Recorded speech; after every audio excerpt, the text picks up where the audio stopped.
Shalom and welcome back to the Messiah Yeshua. I'm glad you're here to study the Word of God with us. This week, the Torah portions, Vayakhel and Pekudei, are read together. In some years, they are read separately, depending on how the Hebrew calendar falls. Even though they are combined this week, we will study them in two separate videos so that each portion can receive the attention it deserves. After finishing this teaching on Vayakhel, you can continue with the second video on Pekudei whenever you're ready. In this portion, we'll focus on Exodus 35:1 through 38:20, and we'll also connect it with the Haftorah reading of Ezekiel 45:16 through 46:18, as well as Luke 22:1 through 13.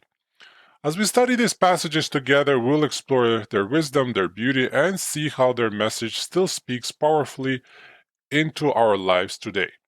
So let's open the scriptures and begin with the Torah portion Vayakhel. We're going to take a look at the portion summary first. Moses descends from his second 40 days on Mount Sinai with the new tablets of the covenant, and he assembles the people of Israel. He reiterates the commandment to observe the Sabbath. The Sabbath is not to be set aside even for the sake of building the tabernacle. Moses delivers the instructions regarding the making of the tabernacle. Those inspired to give toward the project donate an abundance of precious metals and wool and fabrics, animal skins, acacia wood, olive oil, spices, and precious stones. Their enthusiastic generosity toward the project quickly provides all that is needed, and Moses tells them to stop giving. Bezalel and Oholiab, the wise and discerning craftsmen in whom God had placed his spirit, begin to work on the construction of the tabernacle and all its furnishings according to all the commandments and details God had related to Moses on Mount Sinai.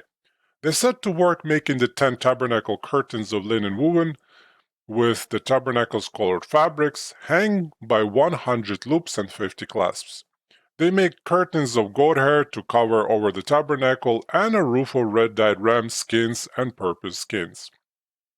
They make planks of acacia wood set with bars and standing in sockets. They make partitions, screens, and veils of linen and dyed wool. As for the furnishings, they make their ark with its cover of hammered gold and the cherubim upon it. They make the table for the 12 loaves of bread, the menorah with its 7 lamps for light, and an altar of gold on which to burn the incense before the Lord. They make the bronze altar of burnt offering to set in a courtyard, the lever of bronze, donated from the mirrors of women actually, and the curtain hanging and the pillars of the outer courts. We'll go a little bit deeper, and Vayakhel is the 22nd reading from the Torah, and the second to last reading from the book of Exodus, which means, and he assembled. The name comes from the first words of the first verse of the reading, which could be literally translated to read, and Moses assembled all the congregation of the sons of Israel, Exodus 35:1. This Torah portion from the Torah describes how the assembly of Israel worked together to build the tabernacle. In most years, synagogues read Vayakhel together with the following portion, Pekudei. The whole body. Then Moses assembled all the congregation of the sons of Israel, Exodus 35:1. Moses assembled the congregation. Henceforth, the Torah uses the phrase the congregation of sons of Israel, and terms like assembly of Israel frequently. This kind of terminology reminds us that the Torah was not given to individuals as much as it was given to the whole community. The commandments of the Torah cannot be fulfilled or really lived out except in a community context. Torah was designed as an instruction for the holy people, not the holy person. As Moses prepared to deliver the instructions he had received on Mount Sinai, he called the community together. In today's individual-driven world, we rarely think of ourselves in terms of a people. We speak of our personal salvation and our personal relationship with God. Those are important and worthy approaches to religious life, but our true identity is found in the midst of the people of God. This is especially true for those who desire to follow the Torah. The Torah was given to the congregation of Israel. Its laws are designed to be kept by a community, a sort of holy partnership in which everyone works together to live out God's instruction. Therefore, no matter how scrupulously observant of God's laws a person might be, he cannot really call himself Torah observant unless he is observing the commandments in the context of a community of faith.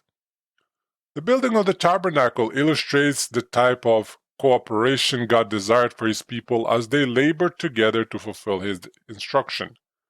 It requires the contributions and resources of the community. Its construction required the hard work and craftsmanship of many people. The work of the kingdom is a group effort.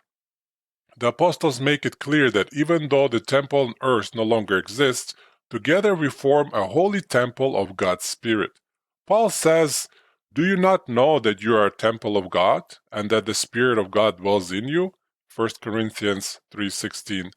English readers often miss his point. When Paul says this, the pronoun you is in the plural form. Paul is saying that believers collectively form a temple of the Holy Spirit.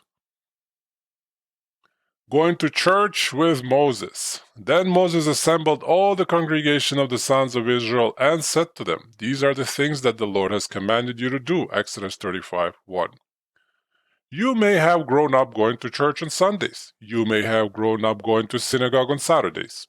We attend houses of worship in order to join with an assembly of worshipers. Moses formed the first formal assembly of God's worshipers at Mount Sinai when he assembled all the congregation of the sons of Israel. He assembled them in order to teach them how to build the house of worship, the Holy Tabernacle. The churches and synagogues that people attend today are the descendants of the assembly in the wilderness. We can trace the worship services that take place inside our modern houses of worship back to the services that took place in the tabernacle in the wilderness. As we continue to study the Torah, we will find many of the antecedents of the modern worship service in the tabernacle.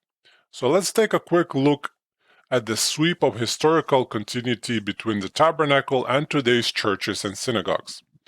The tabernacle that the children of Israel constructed in the wilderness served as their place of meeting with God. They called it the tent of meeting because they were to assemble there at God's appointed times, the daily time of sacrifice, the Sabbath, the new moons, and the biblical festivals.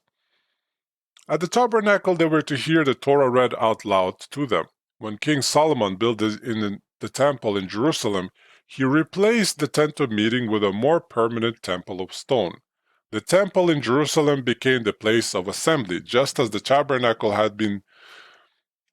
And the temple was the place of meeting where Israel gathered to keep the appointed times. The temple was the place where the Israelites were to hear the Torah read to them.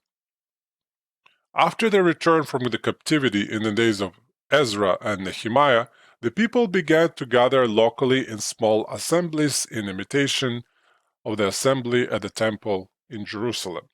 Their local places of assembly were called synagogues, a Greek word that means assembly.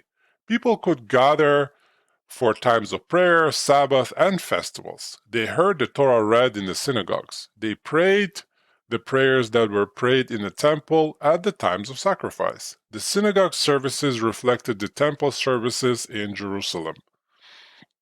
When the early believers began to meet together, they met in local synagogues. That's something very important. They didn't have churches back then.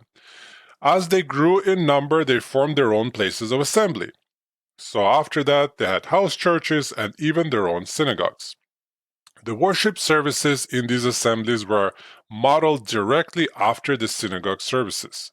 Those early believers met at the appointed times for a public prayer and the reading of the scripture, a tradition of assembling that had begun in the wilderness under the leadership of Moses.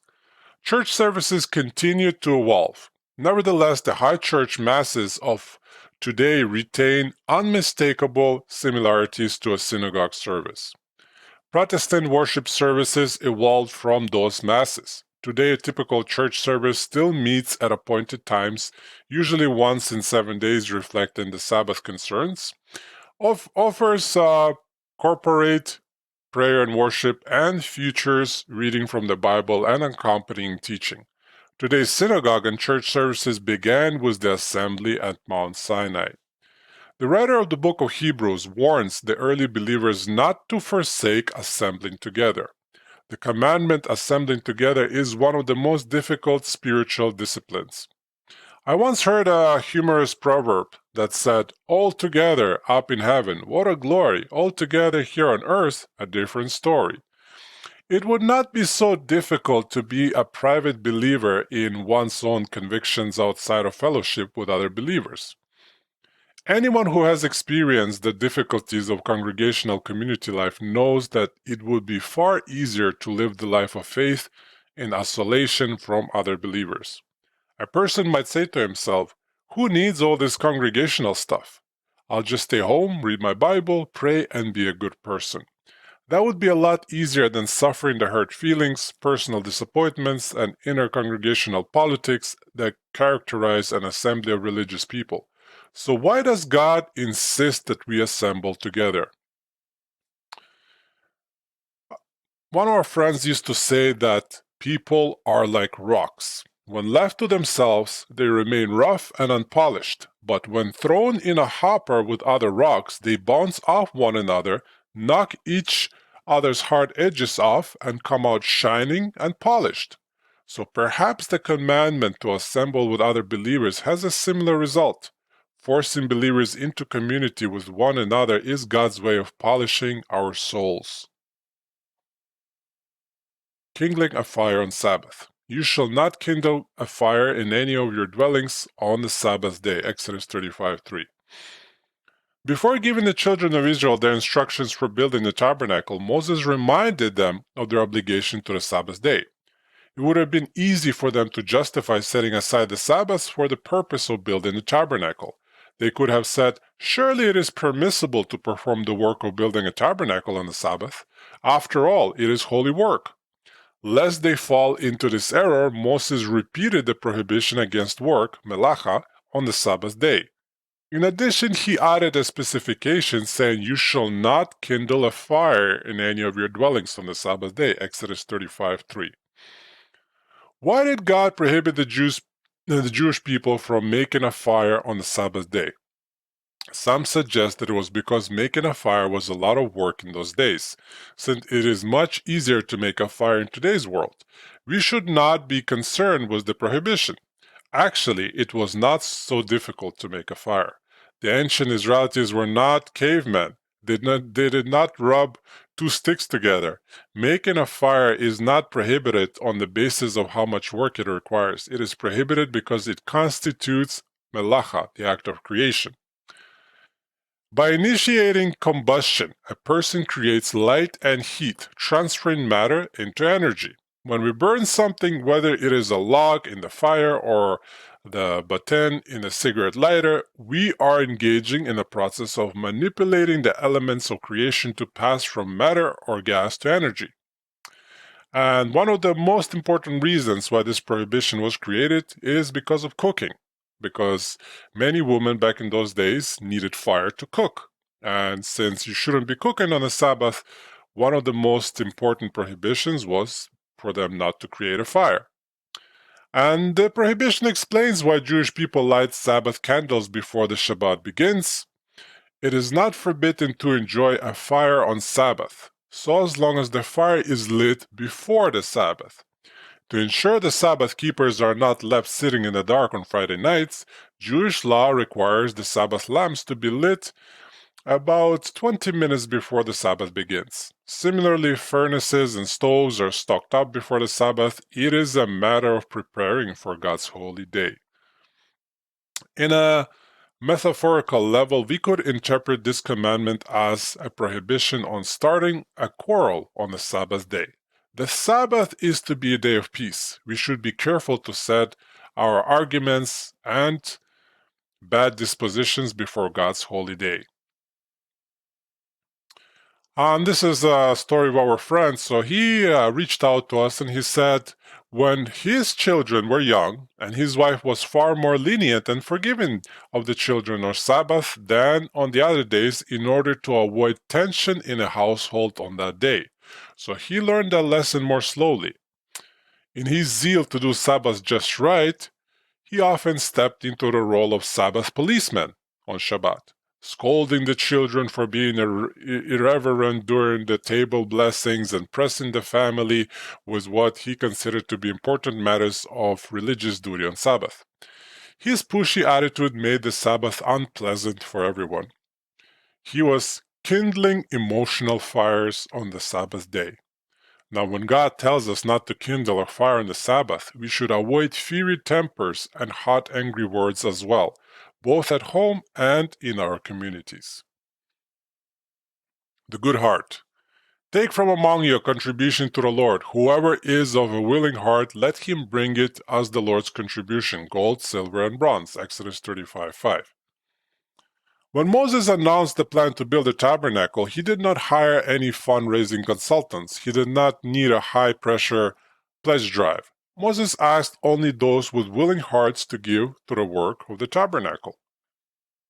The building of God's holy house was not to be sullied with contributions that had been pried loose from people who were reluctant to donate to the work. Everyone whose heart stirred him and everyone whose spirit moved him, Exodus 35:21, contributed freely. These were probably many among the children of Israel who did not contribute to the work. So some had a willing heart and others did not, right? Those who were unwilling to give excluded themselves from the privilege of having a share in the building of God's house. The story teaches us that there are two types of people, those with willing hearts and those with unwilling hearts. Once a rabbi named Yochanan ben Zakkai, John the son of Zacchaeus, asked his disciples, "What is the best kind of character that a person should try to be like?" The first of his disciples answered, "A man with a good eye." By this he meant a generous person. The second disciple answered, "A man who is a good friend." The third disciple said, "A man who is a good neighbor." The fourth disciple said, "A man who looks ahead to consider the consequences of his action." The fifth disciple said, "A man who has a good heart."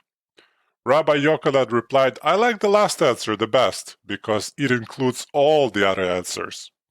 According to this story, a good heart is demonstrated by four characteristics: generosity, devotion in relationship, kindness toward others, and consideration of the consequences of one's actions. Those who gave toward the building of the tabernacle demonstrated all four qualities. They showed themselves to be generous. They showed themselves to be devoted to their relationship with God in that they were willing to personally sacrifice to accommodate Him. They showed themselves to be kind toward their fellows in that they gave for the betterment of the entire community. They showed themselves to consider the consequences of their action because they chose to invest their wealth in the eternal rather than hoarding it for the temporal. Life offers many situations that test our hearts in these areas. Are we generous when confronted with a need, or are we unwilling to give?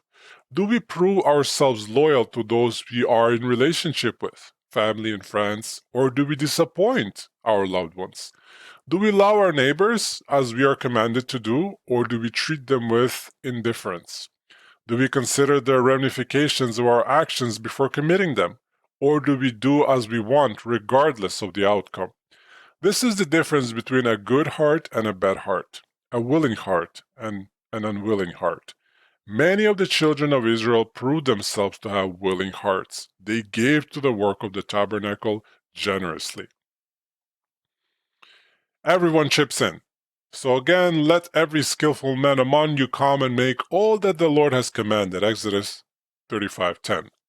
In Amish communities, when a young couple is married, the entire community comes together to build a barn and a home for the new family. That's very interesting. The Amish barn raising is now proverbial for describing a community effort. Now, the building of the tabernacle was a barn raising of some sorts. Everyone in the community participated. When the people of God joined together with a common goal, we can do great things. The joint effort of the people of God working together to fulfill His commandments created a spiritual house worthy of God's dwelling presence. Many times I have seen the community of believers band together for a common cause and accomplish what would seem impossible. And another message from the friend says that he once received a desperate phone call from a family that had significantly fallen behind on their mortgage payments. Unemployment and run of bad fortune had left them on the edge of foreclosure. He began to call members of the Messianic congregation that he was serving with, telling them only that a certain family in the congregation was in danger of foreclosure. In short order, he had raised enough money, a little here, a little there, to bring their mortgage to current. And that's just one great example of what happens when all of us come together and help each other out as a community. Torah was an occupation. All the skillful men who were performing all the work of the sanctuary came, each from the work which he was performing. Exodus 36:4. The building of the tabernacle required each person to contribute to the work from his own skill set. The tanners did the tanning, weavers did the weaving, carpenters did the carpentry, metalsmiths did the smithing, and so on. So each person had something to offer from his own unique vocational skills. Living biblically is not just a matter of religious rituals and scripture study. God encourages all of us to develop our own unique vocational skills so that we can each be self-sufficient and contribute to the common good of the community. Paul instructs each believer to lead a quiet life, attending to his vocation, working with his hands so that he may win the respect of those outside the community and not be dependent upon anyone. He teaches us to find some productive field of work so that we will have adequate resources to share with others who might be in need. These guidelines teach us that making a living is a part of living out the Torah. The early rabbis agreed with these sentiments. Consider the following quotations from the Mishnah about the value of combining Torah study with an occupation.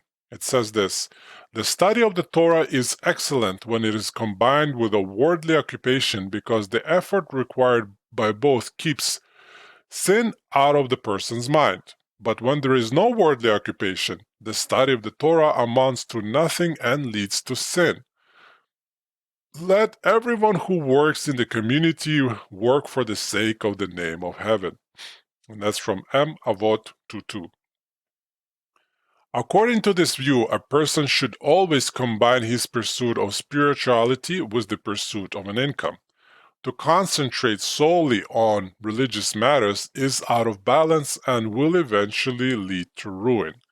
Instead, a person should regard his job as religious duty performed for the sake of the kingdom of heaven. Paul illustrated this principle in his own life by supporting himself with his work in a tent making. So the building of the tabernacle illustrates the tent making concept pretty well.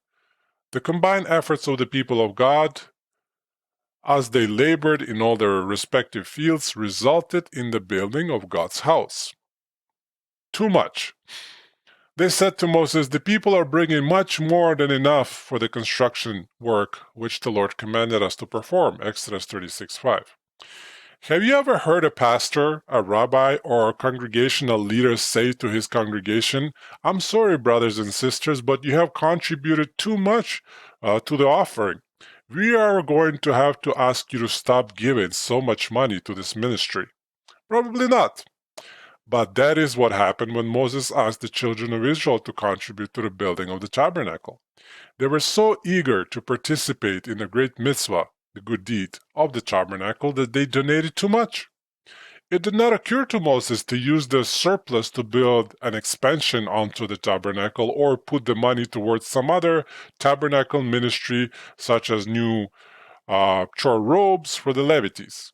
Instead, he asked the people to stop giving. You will never hear a ministry ask its contributors to give less or stop giving, because the men who operate those ministries can always find ways to expand the work and use those resources for additional projects. If we had more financial resources, we could do more work for the sake of the kingdom of heaven. However, bigger is not always better, and more money does not always lead to good decision making. I have seen congregations take advantage of the generosity of their congregants by padding pastoral salaries, building bigger buildings, and creating monuments to success. Success in the kingdom of heaven is not measured in the size of the congregation, the size of the building, or the size of the annual budget. Before approving bigger budgets, the financial stewards over God's kingdom should seriously ask, how big is big enough? Now I know of one Messianic congregation where the leader, like Paul of Tarsus, refuses to take compensation for his teaching and leadership. They rent a church building for their Sabbath meetings and therefore have low overhead expenses. As a result, they are in a happy position of having too much money donated from their congregants. The surplus is sent to the other ministries, to overseas humanitarian concerns, and to worthy causes that the congregants all endorse. Unfortunately, that kind of ministry is the exception and not the norm. The 10 curtains. He made 50 clasps of gold and joined the curtains to one another, with the clasps, so the tabernacle was a unit. Exodus 36:13. The tabernacle proper was hung with 10 curtains that served as tent walls. The Torah says that the 10 curtains were clasped together to form the tabernacle into a single unit. This is a good illustration of congregation. The biblical minimum for forming congregation is 10 adult men. The Bible makes 10 men the smallest denomination over which the leadership can be appointed. Ruth in 4:2 illustrates that a minimum of 10 men were required to serve the function of community witness. Based on these biblical standards, early Judaism adopted 10 men as the quorum for a public prayer service, the minimum size assembly that could officially constitute a congregation. That is not to suggest that fewer people cannot pray together. Anyone can pray with any number of people at any time, but in order for assembly to be considered a congregation, 10 adult men are required. The number 10 is sometimes used in the Bible to represent a congregation. Likewise, the 10 curtains of the tabernacle could be homiletically compared to a congregation. Each curtain by itself was a beautiful work of art, but it was not the tabernacle. Only when the 10 curtains were clasped together did they become something more than the sum of their parts. When all 10 curtains were joined together, they formed the dwelling place of God on earth. The Torah says that when the curtains were joined, the tabernacle was a unit. Exodus 36:13. So too, when a community of people joins together in a prayer and worship, they form a dwelling place for the Spirit of God in their midst.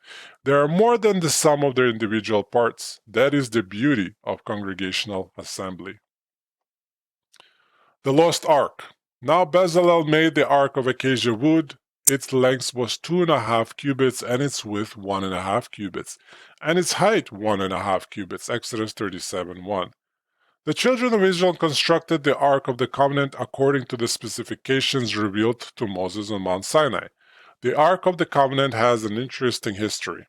In the days of Eli the priest and Samuel the prophet, the Israelites carried the Ark before their army in a battle against the Philistines. The Philistines captured the Ark and presented it as a trophy of war to their god Dagon in his temple in Philistia. This resulted in the toppling of Dagon's idol and various afflictions upon the Philistine cities, after which the Philistines decided it would be prudent to return the ark to Israel. They loaded it on a cart and sent it back to Israelites. This story is told in 1 Samuel 4-6.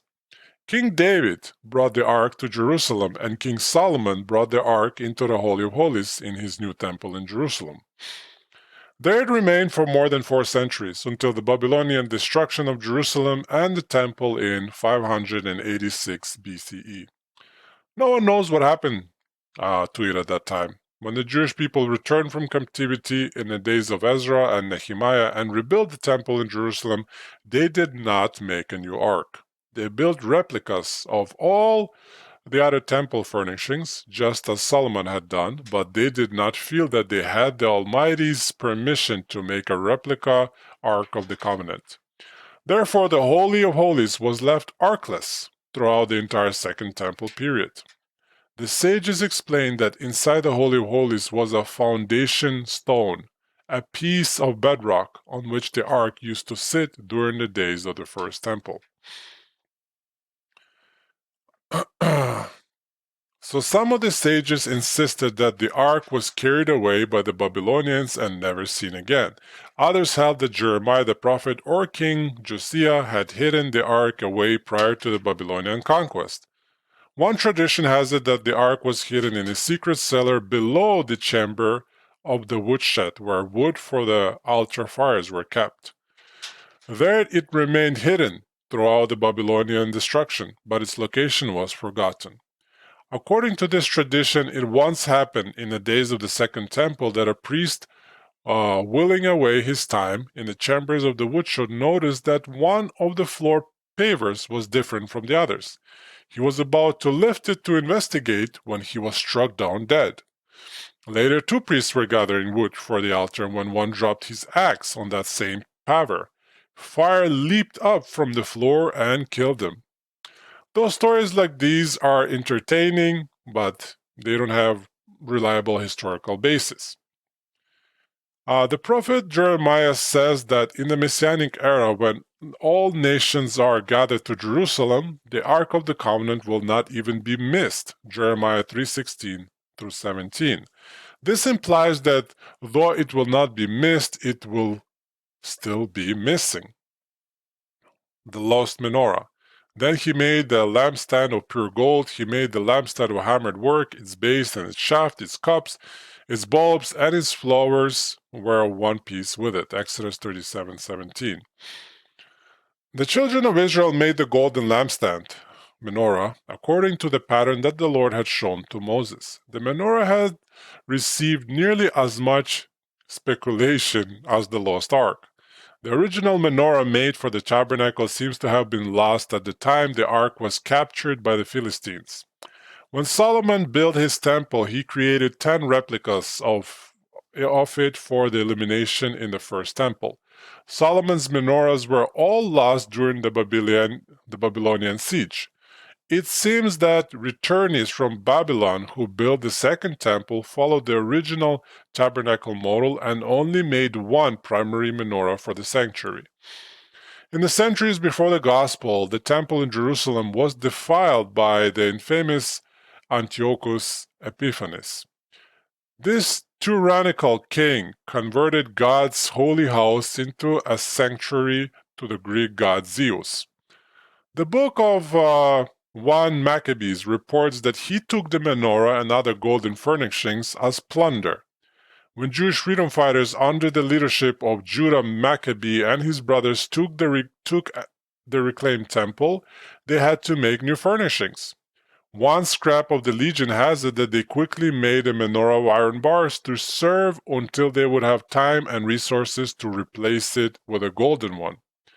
Another famous legend has it that when they searched the temple, they only found one cruse of olive oil, with the priestly stamp upon it. It was enough to fuel the lamps of the menorah for only one day. It would take 8 days before they could procure more olive oil fitting for use in the menorah.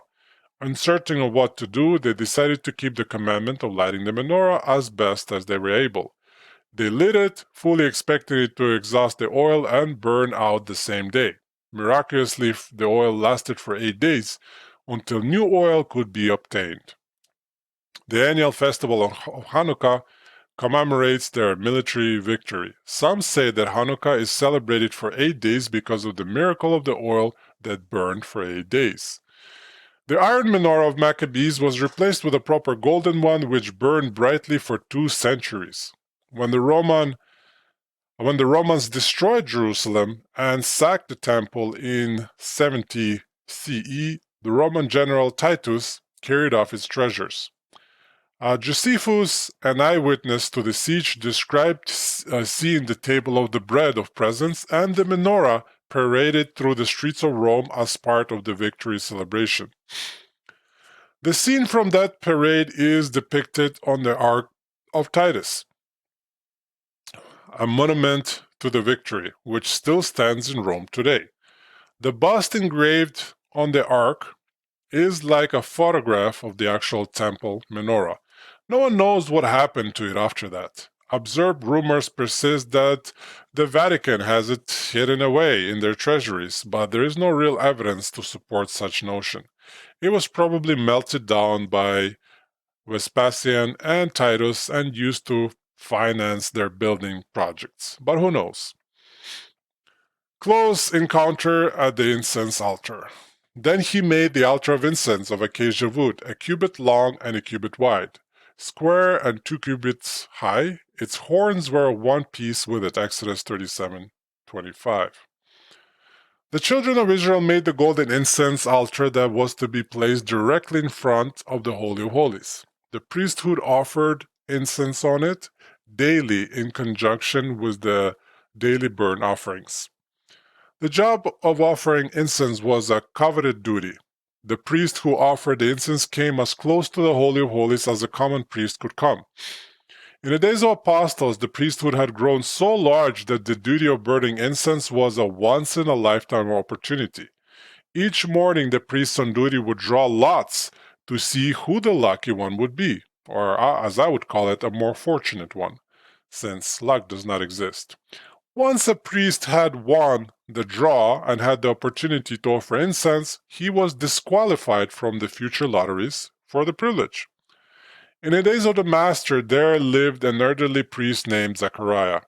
He and his wife were childless, and more than anything, Zechariah wanted a son. Zechariah had been serving as a priest his entire life and never won the lottery. Luke 1 tells us the story of the day he finally drew the lot and won the chance of offering the incense. As he poured out the finely ground incense over the hot coals on the altar, he must have offered a silent prayer for a child.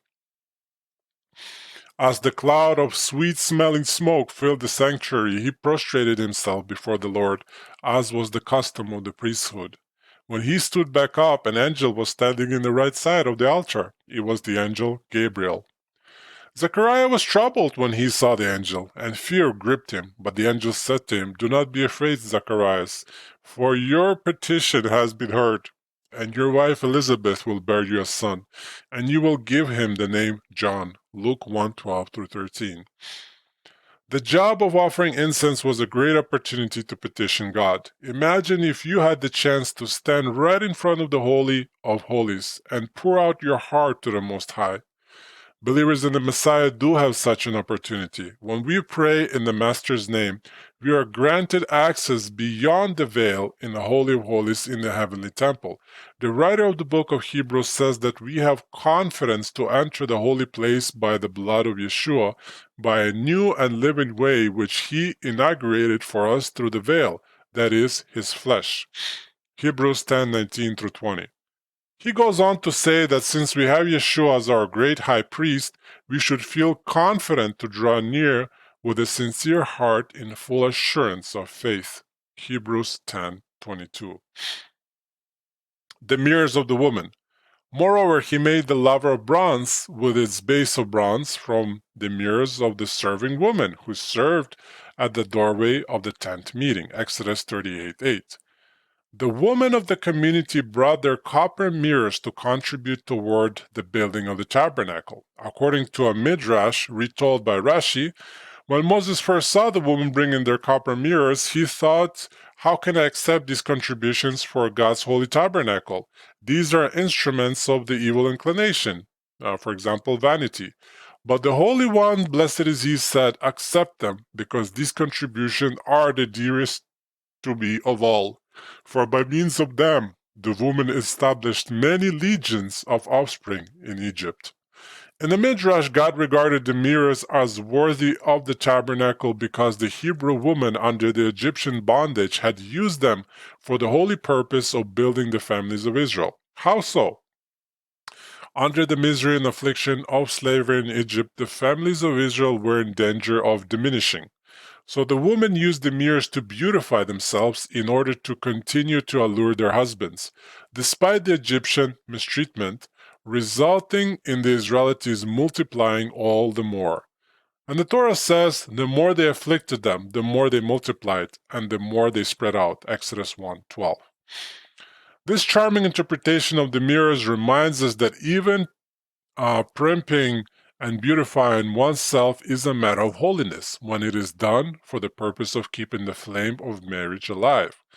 I once heard a story about a rabbi who was walking home with one of his students. When they came to his house, the rabbi stopped, straightened his coat, groomed his hair and his beard, and adjusted his hat before going in through the door. The student observed this and asked, "Is the rabbi expected to find someone important inside?" And the rabbi explained, "Yes, I am. My wife is inside." And that's about it for this lesson. Thank you so much for watching. If this message has blessed you, please like the video and subscribe. It does help a lot for the message to reach more people who need encouragement and truth. And feel free to follow our Instagram, linked in the comments for daily inspiration as well as daily prayers. May God bless you and keep you. May He shine His light on you and be gracious to you. May He turn towards you and grant you peace. Grace and shalom to you all.